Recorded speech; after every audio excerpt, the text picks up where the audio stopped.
Hi everyone, I'm really excited for this session with the wonderful Sam Sheppard.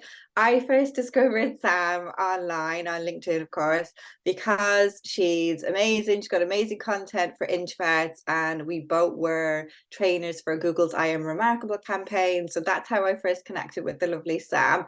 And I love everything she says online. If you don't follow her already on LinkedIn or any socials, you need to check her out because her content is absolutely amazing. To do her justice, I'm going to read a little bit of her bio out and then I'll welcome her informally and we can crack on with the questions. So this session is going to be all about HSPs, Nature's Orchids, and I love the name that Sam's chosen. So Sam is a coach and a learning consultant, and she helps highly sensitive introverts to achieve authentic confidence so that they can achieve their goals without changing who they are. She has over 20 years experience in learning and development and an ICF coaching accreditation, and she's worked with hundreds of the world's leading brands, including Google, Amazon, GSK, across 169 countries worldwide. And what I love is she coaches introverted executives to be able to excel without pretending to be more extroverted. So she's all about like staying in your lane as an introvert.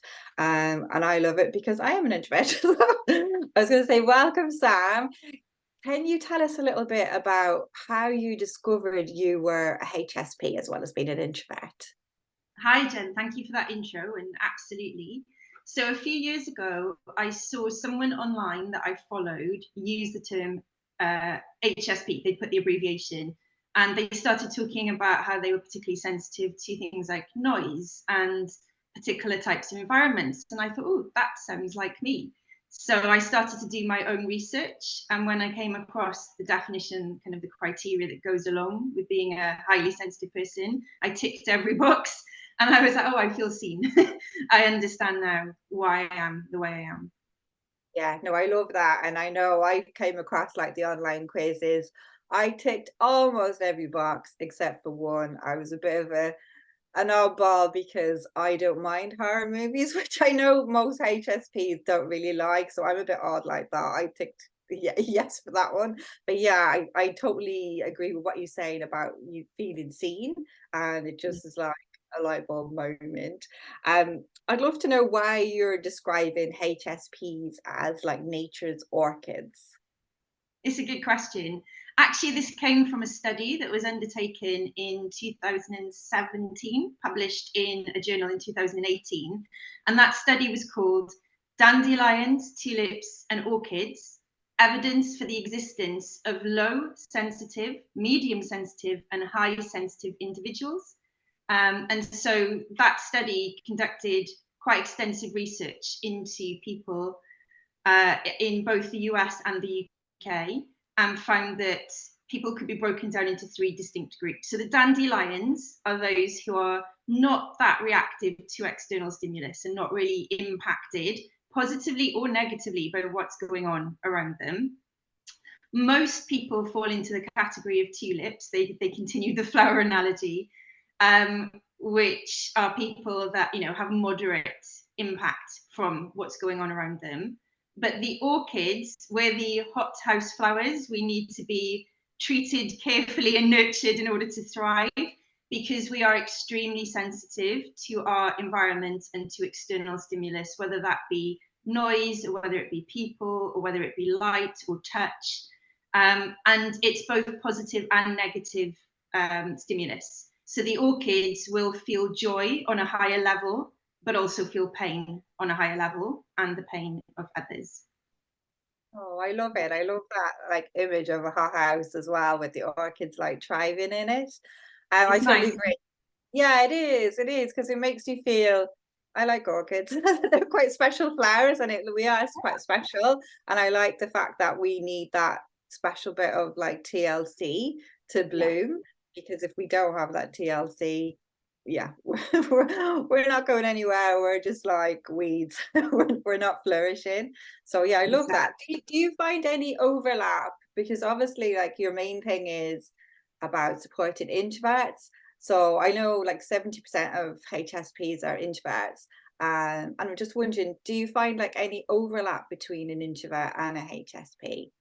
Absolutely. So the study that I've just referred to actually looked at the big 5 personality types as part of the research, and they found that there was a very high correlation between levels of introversion slash extroversion and the 3 types that I've just described. And the orchids overwhelmingly tend to be introverted. So it's wow. highly likely that if you're a highly sensitive person, that you're also going to be higher on the introversion continuum. Oh, that's really interesting. I know, having spoken to a lot of the speakers already and watch like their videos, they're all talking really about that introspective living in their head, that kind of, yeah, just that kind of creative imagination going on within as opposed to outside. So yeah, that's really interesting that that there's an overlap. I Yeah. know I initially identified like as an introvert for years. I was like, I'm different. What's different about me? I think it must be that. And then a few years ago, I started hearing about business owners chatting about empathy, and I was like, oh yeah, I'm also an empath. That explains why I feel the things. And I think when I learned about HSP, that kind of like tied it all together, put a bow on top, and was like, yeah, get it. So it's all really about the energy for us, isn't it? And about retaining that energy and not doing things that just drain the life out of us. Absolutely. I mean, there are so many misconceptions surrounding what introversion really is, and it's often confused with being shy or socially anxious. And whilst introverts can, including myself, be both Yeah. shy and socially anxious, is not what introversion is. As you said, it's about energy. So introverts typically need alone time to recharge. And even if they enjoy social interactions, they lose energy through social interactions, whereas extroverts lose energy alone and gain energy through social interactions. And there's science behind that too. It's to do with our receptors when it comes to dopamine and like how sensitive we are to those. And then the other main differential is how we think. So introverts prefer to have time to process before responding, whereas extroverts process by speaking. And most of the other things that people think of are just misconceptions. You're not being Yeah. more extroverted if you're being more outgoing or charismatic. That's not what extroverted is. Yeah, yeah. No, I hear you. And I love all your content because you say all this all the time. So Thank you. people definitely follow down because yeah, like I love extroverts, but introverts can do anything an extrovert does. It's just really about the energy and you Exactly. know, I can network with the best of them. I just need to lie down after. And the same like this speaking, I can do it. I don't know about you, Sam, but I'll need a little recharge after anything that's kind of a little bit out of my comfort zone. You know, that I love being a keyboard warrior. Like I'm completely happy with words and not showing up on video, but I show up on video for things I'm passionate about, like this, like helping HSPs to get their voice out there. But I can do it, but I need to definitely plug in and recharge and yeah, top up the battery after. And that's the thing, we need to choose wisely, right? So we're doing what we want to do, but balancing it and being aware that we do need recharge time so that we don't burn out. And that's so important. And you're right. I mean, most of my working life, I'm either giving talks or I'm doing interviews like this, or I'm facilitating training. And I can work a room, and people always think I'm an extrovert, even though I'm not. But if I've done, for example, a full day's training, I cannot human when I go home. I need time alone to Oh just yeah, recharge. definitely. I'll probably need a whole day off after, to be honest. After a day's training, yeah, I would need to zonk out after for a day. I'll be on the couch. So I was going to say, how can people know if they're an orchid like HSP? So there are particular criteria. Actually, just doing the HSP test that we've talked about will give an indication, but the kind of main indicators are how sensitive or overwhelmed you are by things like bright lights, loud or sudden noises, strong smells, even the touch of particular fabrics. Yeah. Um, if you've got a lot to do in a short time and that feels overwhelming, that could be a sign. You mentioned horror films, Jen. Actually, that could also, so it's less about the horror itself and it's more about violence or some sort of negative depiction of, a human coming to harm or being in pain or distress. because highly sensitive people tend to feel, like literally physically feel the pain of others. So hence it becomes distressing to watch that sort of content. If you are having a busy day, or you're in a particularly busy or noisy environment, as we just described, you need time out and you need to be on your own to recharge. You might go to lengths to prioritize your time to avoid being in overwhelming situations, or situations that are going to upset how you feel. So it's that kind of self-preservation. It might be that you, when you're, like, for example, eating, you're very, very sensitive to the different tastes in the food, or like art affects you in a profound way. And something you mentioned actually earlier about having a rich inner world, that's often a sign also. And people probably at some point have described you as too sensitive, and as a child, a sensitive child or a shy child. Definitely. I know I've definitely been called sensitive and shy as a child, definitely. With the implication of the sensitive being a negative, not a positive.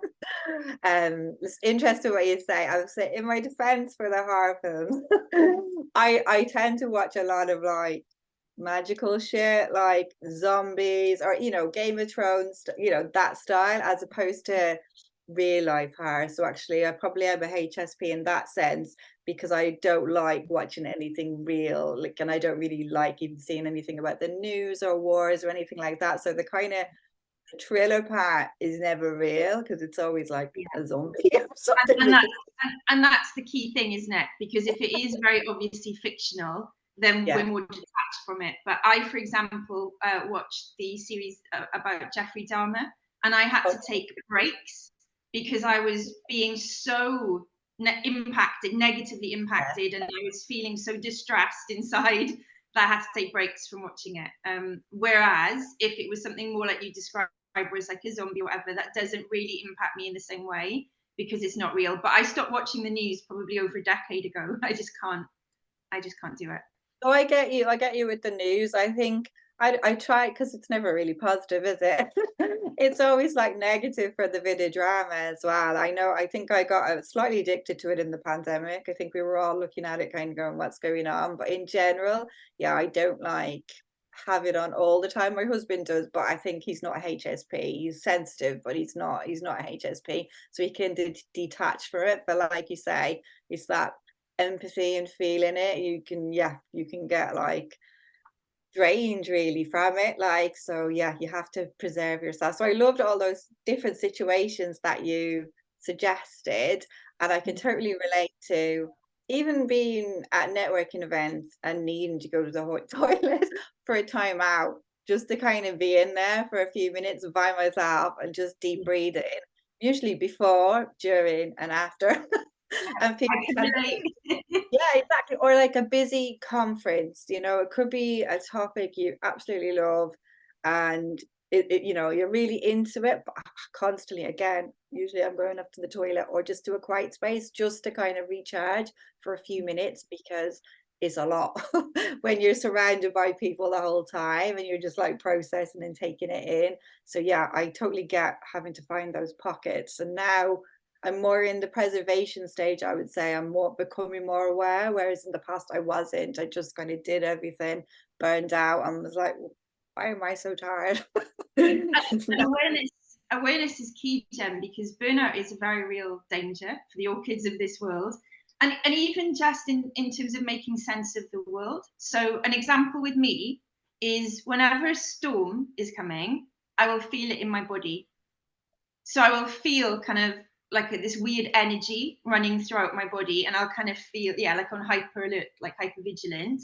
And it's not until that storm is broken and passed that goes. And my whole life I felt like some kind of weirdo, because everyone else is just existing normally and not affected by this at all. But for me, it is a very overwhelming sensation. It's a very strong sensation, but it just means we're kind of more in tune with the natural world. And like you say, when you're at like a networking event or a conference, you're absorbing everybody's energy, and so it becomes just that little bit too much, and then you need the time out.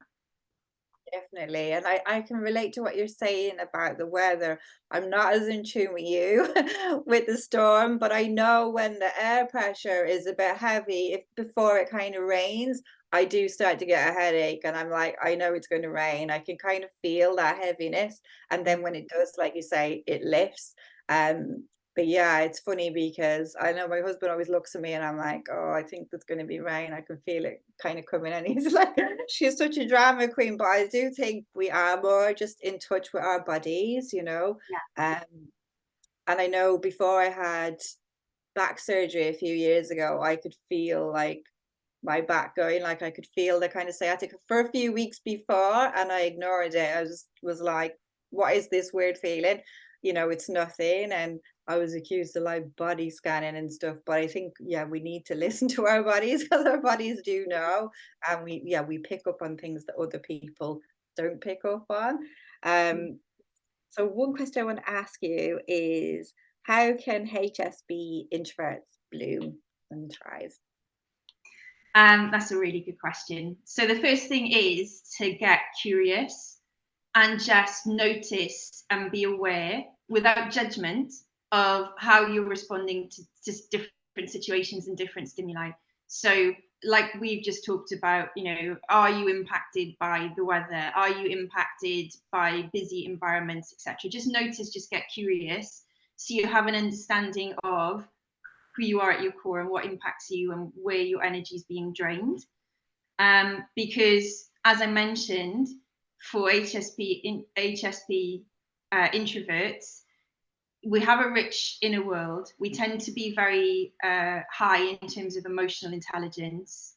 And we, for us, experience the world in a different way to most people. Beauty is amplified, and that's a very special thing. The natural tendency tends to be, oh, I'm different and I'm too sensitive, and that's a bad thing. But once you're aware of what makes you you, lean into that and play to your strengths.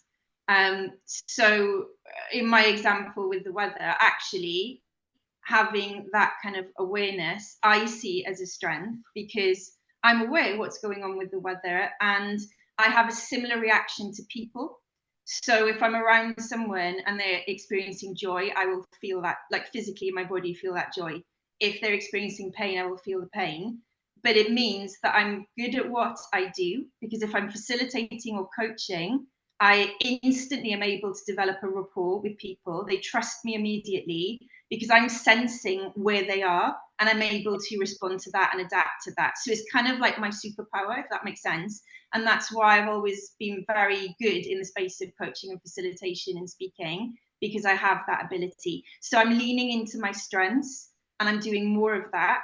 And I'm accepting myself and showing myself compassion rather than doing what I used to do, which is feeling shame that I was too sensitive and that I was different and that other people don't have this experience when there's a storm, etc. So if you lean into your strengths, then it means that you're able to bloom, and showing yourself compassion enables you to bloom. And it really then does become your superpower because the orchids are enhancing the beauty in the world. Yeah, no, I love that totally. And I think having spoke to a few of the other speakers, like it can take a while to trust yourself and to kind of lean into those superpowers and realize that not everybody has them, they are actually special because not everybody has a sense of intuition or can pick up on feelings in the room. And that is a magical thing. Like I'm sure you can relate, Sam. I used to always think, why can't other people see that such and such was upset or this was happening and am I the only one that gives a shit? Excuse my language. But I think when you realize, oh, they actually can't pick up on that, then you Yeah. realize, oh, okay, we are special because what I took for granted, you know, and you're kind of thinking, what the hell's wrong with these people? But then when you realize, okay, I was the only HSP in the room that could pick up on that.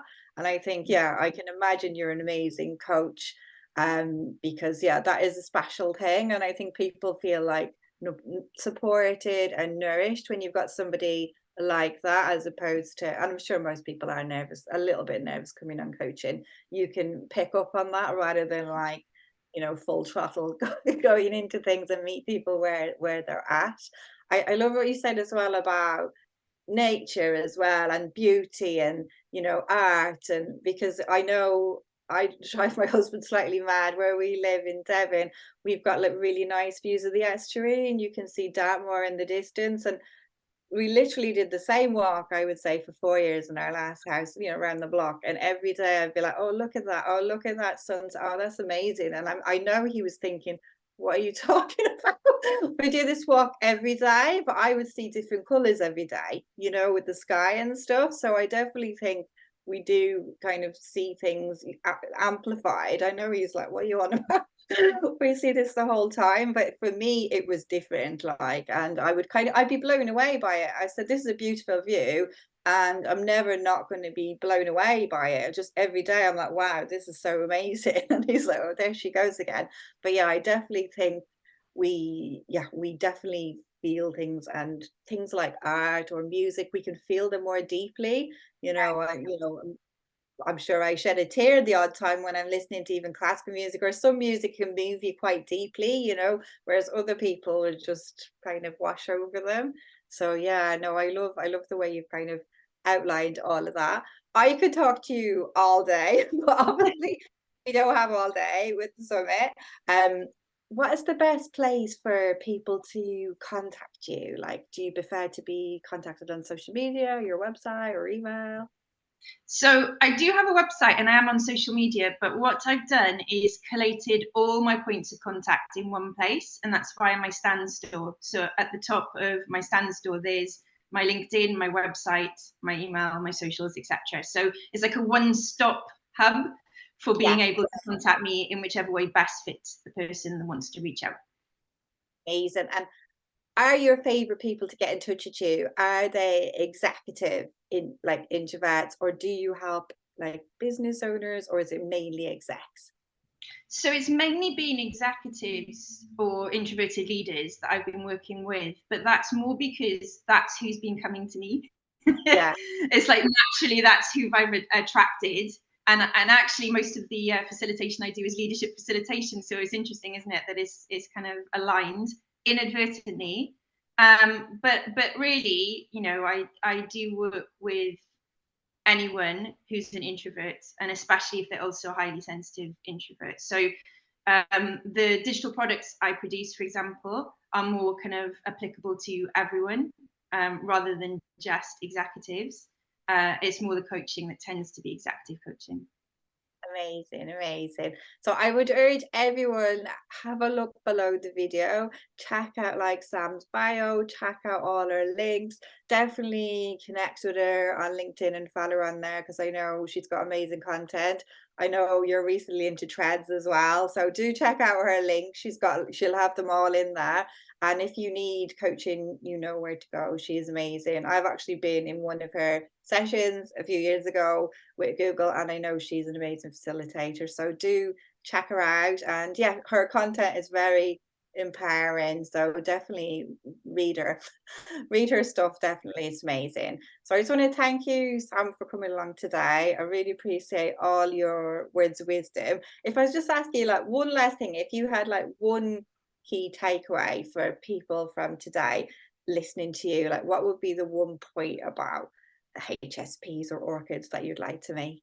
I'm putting you on the spot here. It's no, it's fine. I would say that it's being an orchid makes you beautiful and unique. So the next time someone says you're too sensitive, say thank you. Oh, I love it. I love it. Thank you so much, Sam. And You're welcome. everybody, we'll see you in the next session. Thank you so much.